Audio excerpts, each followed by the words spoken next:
Hey, welcome to the Celiac and the Frog. I am the Frog, and today we're walking. We worked up a good sweat. It's a beautiful, beautiful North Carolina summer day, but it's hot.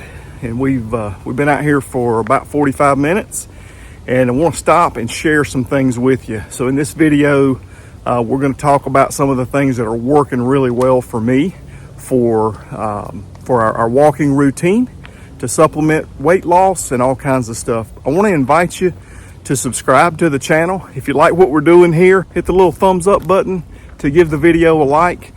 Neither of those cost you a thing, and it helps out our channel a lot, and we can keep doing what we like to do for you. So let's get right to it. Walking is one of the best, if not the best, exercise overall. And there's a couple of things that I really like about walking versus anything else. One, I'm not very coordinated. So things like tennis and skiing and those kinds of exercises that take a lot of coordination, take a lot of equipment, things like that. It's just not a good fit for me. Walking is a great fit. I really enjoy it, and it's helping me out a ton. You don't really have to be in any certain physical condition. As always, I would recommend to consult your physician and make sure that it's a good fit for you to start a walking routine. But you don't necessarily have to be in any certain physical condition to be able to start walking and start enjoying the benefits of walking as exercise. So what am I looking for? I like to give you those kinds of things and really start off with what's our goal. Not necessarily the end goal, because we kind of know already what that is, better health. But for my weight loss journey, it's helping me at this stage to really keep my weight off. But through my weight loss journey, as I was trying to reach my goal, I could see that walking and some lightweight exercise and those kinds of things were really helping me. Some other things that I'm looking for is a good cardio workout, but I'm 53. I'm still just a shade over 190 pounds. So that's heavy, and those joints are a little old for running. I don't enjoy running. Quite frankly, it hurts. So walking's a better fit for me, but I need the cardio. And we'll talk later about some of the other strategies for getting your cardio. It may be challenging, yes, to get your heart rate super high, but it is still achievable to get a good cardio workout from walking. And again, one of the things that I'm after is overall energy boost. And I found that walking helps that. Across the entire day, I can see and I'm enjoying a higher level of energy, even when I'm not moving around. I may be sitting, I may be working at the computer or something like that, but I'm experiencing a better energy level and a better focus level too, as an added benefit. I also like incorporating walking along with my lightweight training regimen. That's doing a lot for me. It helps to break it up. I don't want to do the same thing every day, and you're probably much the same way. I don't want to do the same thing day after day after day, so this helps me to have some variation and some variety in my workout. Let's talk about some of the other benefits. One of the things that I really like about walking, because I'm a cheapskate, is that it's not a terribly expensive sport or an expensive activity. Where I've chosen to invest for me is footwear. I think that's the most important thing for me, so that I don't hurt, so that I get the most benefit out of my workout. There are a lot of other sports like cycling and some of the other ones that I've mentioned, where just to get into the sport, you've got to spend a fairly sizable amount of money just to have the right equipment to do what might need to be done. Other things are stress relief, bone density, cognitive improvement. Again, focus is improved. There's a number of things. You do your research, but there's a lot of really good, solid research out there that proves for people with diabetes, for people with other things, where walking is super beneficial, and you can see a lot of results in I won't say a short amount of time, but a reasonable amount of time. And again, like I said before, I like to listen to my body. I like to let my body tell me when I'm going too fast, when I'm good to go for speeding up, for increasing that intensity. I can also tell that reduction in body fat, the way that my clothes feel. I can tell that the walking is helping with reduction of my body fat. It's not a speedy process. It's not happening overnight, but with staying with the program, being diligent about my walking and my other exercise, but the walking is helping a lot with some of that reduction in body fat. So let's talk a little bit about technique and time frames and things like that. Studies have shown, and there's a number of studies out there, that as little as 30 minutes a day for walking can be super beneficial. If your body can stand more, if you can work up to more walking than 30 minutes, that's great. That's not always doable for everyone. Schedules or it is what it is. Life sometimes gets in the way. But 30 minutes a day, according to most studies, is a really good target. Again, work up if you can. I would like to point out too that I didn't start with 30 minutes a day. I couldn't do that at the beginning. I had to work up to it. Now it's not unusual for me to walk an hour and a half a day. One of the big things for posture with walking is keeping your head up, shoulders back, and that's not just natural for everybody. It's sometimes it's hard, and we have to really concentrate, and we have to make ourselves do that. It's oftentimes very natural to walk kind of with our head down, stooped over just a little bit. So we want to make sure that we've got our head up and our shoulders back. I find that walking with my palms facing forward, or at least an attempt for them to face forward, if I really concentrate on that, they end up being about even, not turned back where I'm bent hunched over, kind of like a Neanderthal. But if I concentrate on that keeps my shoulders back just naturally. And what that does is that keeps our body straight, that keeps our weight over our hips, and that's where it belongs. That works out really, really well for me. It keeps me free from pain, and it allows me to keep my cadence, to keep my rhythm in my walking a lot better. Generally speaking, it's not necessary to really pump your arms. You don't have to do that.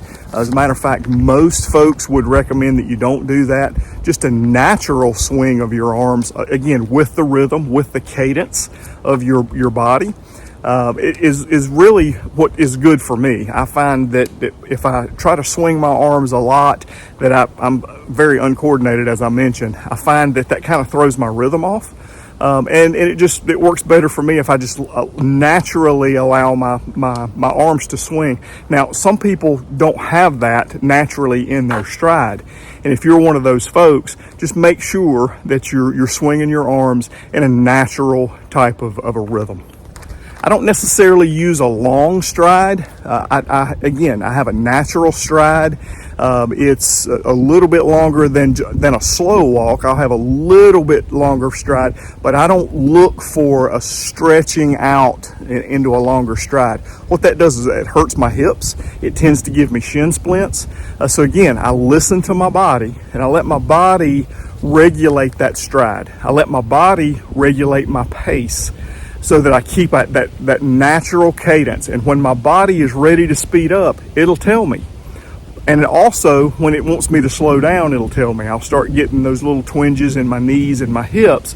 So I try really hard to listen to my body and do what it's telling me to do. Do what it allows me to do, but do what it tells me to do when I need to slow down. Let's talk for a second about pace. And I like, and forgive the bouncing of the camera, but we've got a pretty good pace. So I keep a 1, 2, 3, 4, 1, 2, 3, 4, 1, 2, 3, 4. So when I get to a hill, and again, I've talked about how we maximize the hills for our cardio. So when I get to a hill, what I want to do is keep that same pace. Again, shoulders back, head up, but what I'll do is keep that same pace, and I can maximize that cardio. What that means is the pace never change, but the intensity, simply because of the hill, the intensity is going to change. So my heart rate inevitably will go up, and that's what I want. I like keeping my core tight. As with any exercise, most exercise professionals will recommend that you keep a tight core. And what I mean is your abs across your middle.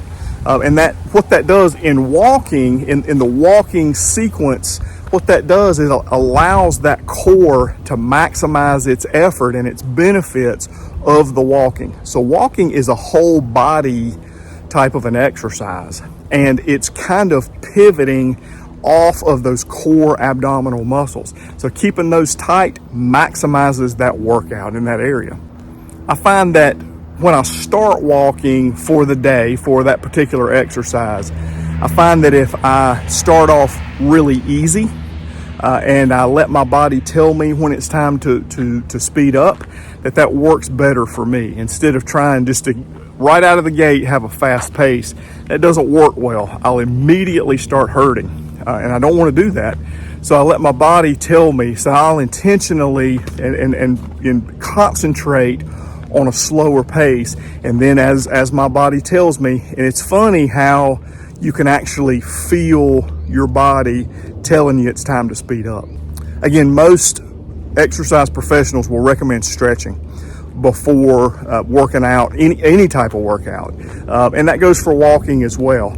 I find that starting off slow, like I mentioned, I find that stretching after the workout, if I don't start off too hard and too fast, I find that I get the most benefit for stretching after the workout.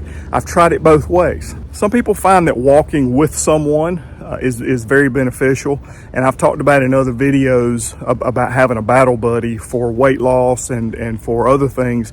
It helps, no doubt. And sometimes walking with a friend is good, a family member, spouse, whatever your situation may be. I'm very much a people person, and I like to be around people.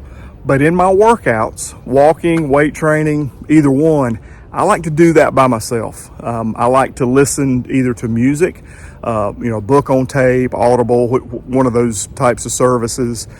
Some people just like to be outside in the quiet by themselves. It's whatever works for you. You got to kind of find that and see what works best for you. But that can be very beneficial. So whichever works for you, whether it's music or listening to a book or just the quiet, whatever fits the best for you, oftentimes can raise the quality of the workout. So figure it out. And I hope you can figure out what works best for you so that you can enjoy it. So we mentioned equipment and those kinds of things. Again, walking is very low on the equipment intensive scale. Again, footwear is where I have chosen to invest. You can spend as much or as little as you want to on footwear, but it, generally speaking, doesn't break the bank. So it makes the sport of walking kind of easy to get into. Some people like to use a smartwatch, which is connected to the phone with an app and a pedometer and all that stuff. I don't use that. Really, the only thing that I keep up with is my time and my distance, and I go pretty low tech. I will map it out on the computer before I leave to see what my distance is, and a lot of times I'll walk the same courses over and over and over again, but I'll map it out just to know how far I'm going, and then other than that, I really just look at my time and how much time I'm putting in. That helps me with what my heart rate is, and again, I go low tech on heart rate as well. This is my heart rate monitor. There are plenty of online resources if you're having trouble getting started, having trouble with what kind of time frame might be best for you. There's a lot of stuff out there, walking plans and things like that. You can, as we say, you can go to the Google. It's all over the internet, different resources like that. I encourage you, if that's something that you think might work for you, it may be something to look into. You can do like I did. I just got out here and started walking. And again, like I said before, I let my body help me figure it out. What works best for me, what pace is good for me, what course is good for me on a given day, those kinds of things. There's a lot of information out there on how many steps you should walk a day. I really don't track steps. Sometimes I'll look at it because my phone, if I have my phone in my pocket, it'll keep up with it. Sometimes I'll look at it just for gee whiz information. I wear loose, comfortable clothing. I don't really put any money into any sort of outfit, as you can tell.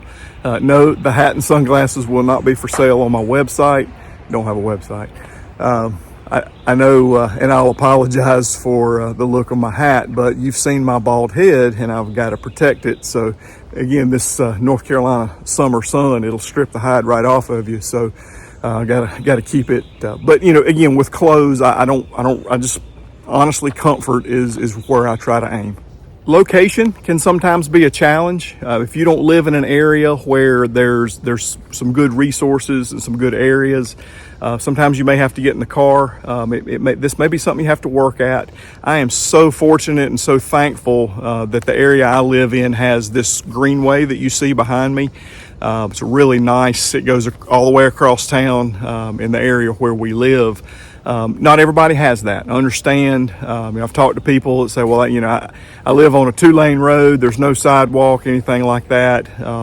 Again, you may have to look for places. There may be places and facilities in your community that may let you use their parking lots or what have you to do your walking. It may take a little bit of study, and sometimes it's just not readily available. It's just not. But thankfully, there are a lot of places out there.